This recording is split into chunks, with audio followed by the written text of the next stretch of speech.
Hello class 10th। इस video में exercise 5.2 के क्वेश्चन नंबर 13 का सलूशन आपको प्रोवाइड किया गया है। क्वेश्चन बहुत ही इंटरेस्टिंग है, सो वीडियो को एंड तक जरूर देखिएगा। क्वेश्चन में दिया गया है how many 3 digit numbers are divisible by 7। 3 digit के कितने नंबर्स 7 से डिविजिबल होंगे। ठीक है, आपको टोटल नंबर्स फाइंड करने हैं 3 डिजिट के जो कि 7 से डिवाइड होंगे। देखिए, इस क्वेश्चन को सॉल्व करने के लिए हमें एपी के nth टर्म का फार्मूला यूज़ करना होगा, और एपी में nth टर्म निकालने के लिए जो फार्मूला यूज़ करते हैं उसे हम बोलते हैं जनरल टर्म फार्मूला। ठीक है, और nth टर्म का जो फार्मूला होता है वो होता है a plus n minus 1 into D. यहाँ पर जो a होता है वो एपी का फर्स्ट टर्म होता है, n जो होता है नंबर ऑफ टर्म होता है, और डी कॉमन डिफरेंस होता है। ठीक है, तो यहाँ पर आपको ये नहीं पता कि 3 डिजिट का पहला नंबर कौन सा होगा, ठीक है, जो कि 7 से डिवाइड होगा। तो सबसे पहले हम इस पर डिस्कस करते हैं कि जो 3 डिजिट का नंबर होता है वो स्टार्ट कहाँ से होता है। तो जो हमारा 3 डिजिट का नंबर होता है वो स्टार्ट होता है 100 से। ठीक है, क्योंकि इसके जस्ट पहले 99 होता है। और एंड कहाँ पे होता है, तो जो 3 डिजिट का नंबर होता है वो एंड होता है 999 पे, क्योंकि इसके जस्ट बाद 1000 होता है। अब आपको ये बताना है कि 100 और 999 के बीच कुल कितने ऐसे नंबर्स हैं जो कि 7 से डिवाइड होंगे। ठीक है, जैसा कि मैंने बताया आपको कि इसको हम nth टर्म के फॉर्मूले से सॉल्व करेंगे। तो nth टर्म को अगर यूज करना है तो आपको एपी का फर्स्ट टर्म पता होना चाहिए, और पहले तो हमें यहाँ पर एक सीरीज बनानी पड़ेगी जो कि एपी होगी। ठीक है, वो बनेगी कैसे, ध्यान दीजिएगा। यहाँ पर आपसे पूछा गया है कि कितने नंबर्स होंगे 3 डिजिट के जो कि 7 से डिवाइड होंगे। ठीक है, मतलब यहाँ पर जो सीरीज़ बनेगी उनमें जो डिफरेंस आएगा वो 7 का आएगा, क्योंकि पहला नंबर, ठीक है, जो भी लिखा जाएगा उसके बाद जो दूसरा नंबर होगा वो पहले नंबर में 7 प्लस करके ही लिखा जाएगा, क्योंकि सारे आपको 7 से डिविजिबल नंबर ही लिखने हैं।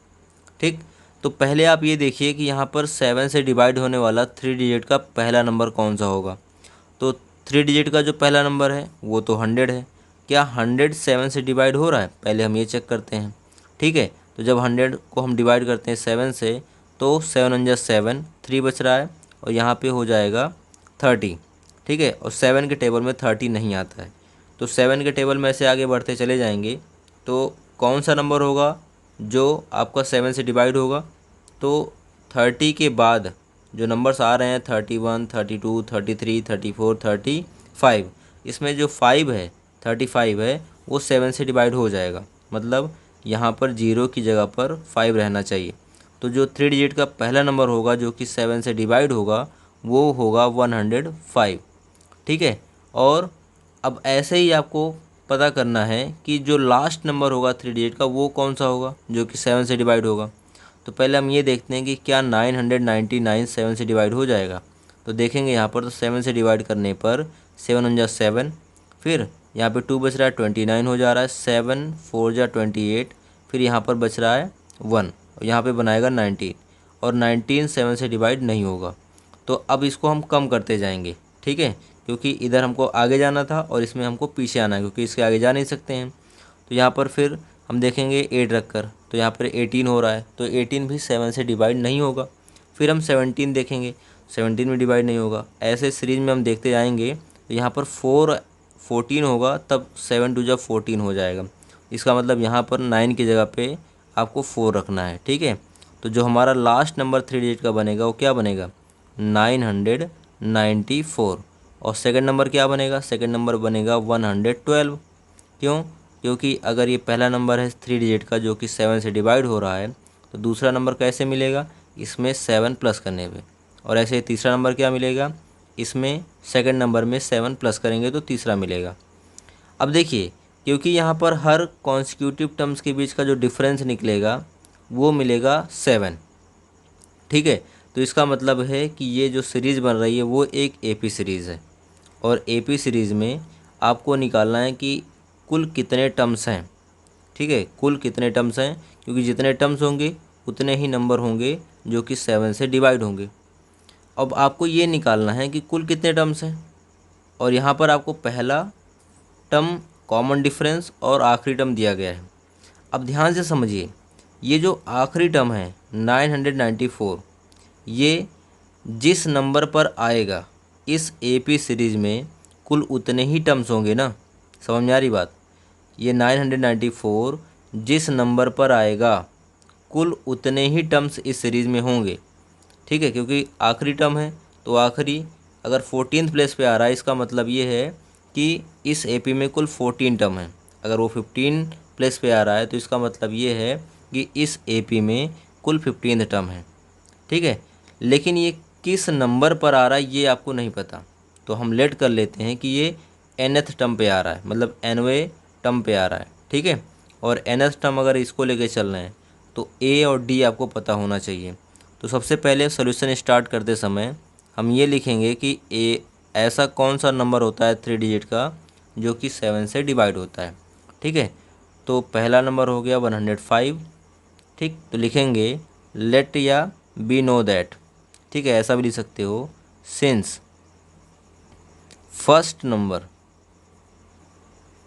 नंबर ऑफ 3 डिजिट डिविजिबल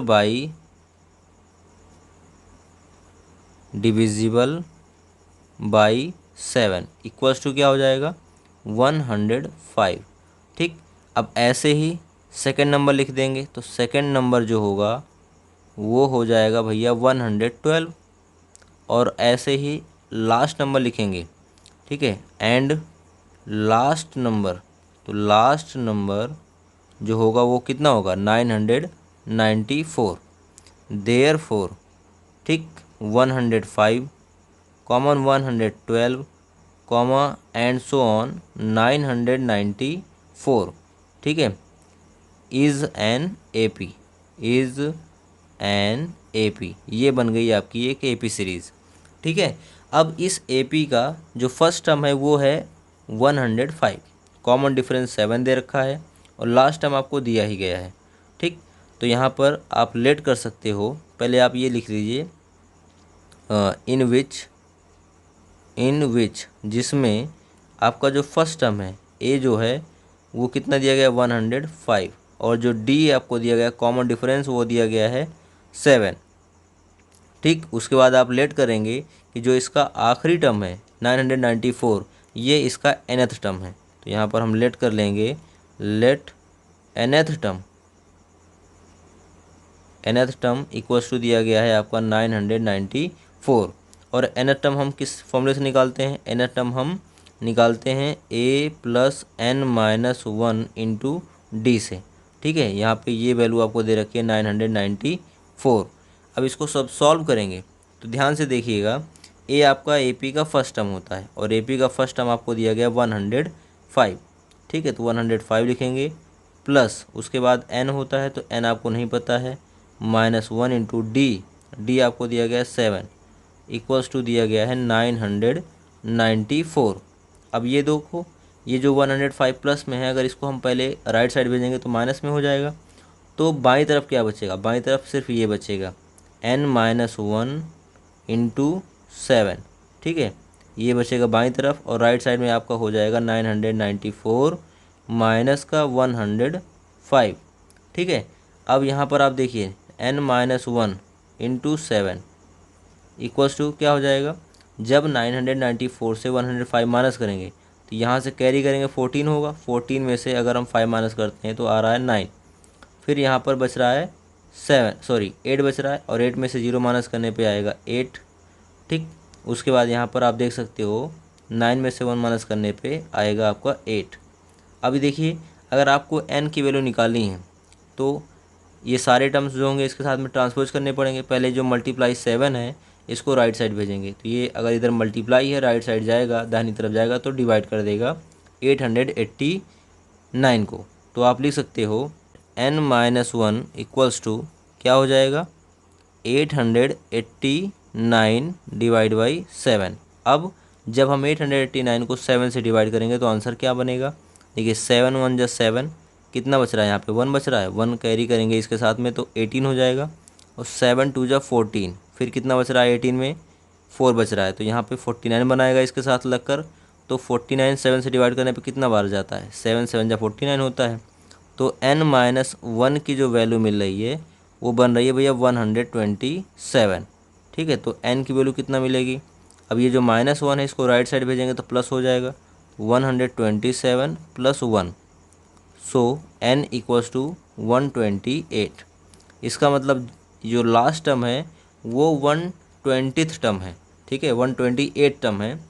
सो आप कह सकते हो कि 7 से डिवाइड होने वाला, ठीक है, 3 डिजिट का जो कुल नंबर है वो कितना है, 128। तो आप लिख सकते हो therefore total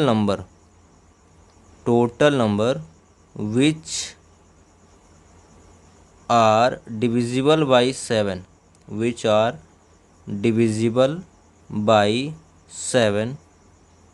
of 3 digit equals to हो जाएगा 128। ये हो गया आपका एग्जैक्ट आंसर। आई होप सभी को बहुत अच्छे से समझ में आ गया होगा, और आ गया तो एक लाइक कर दीजिएगा। चैनल सब्सक्राइब नहीं किया, सब्सक्राइब करके बेल आइकन प्रेस कर दीजिएगा। मिलते हैं नेक्स्ट वीडियो में, तब तक के लिए बाय बाय, टेक केयर।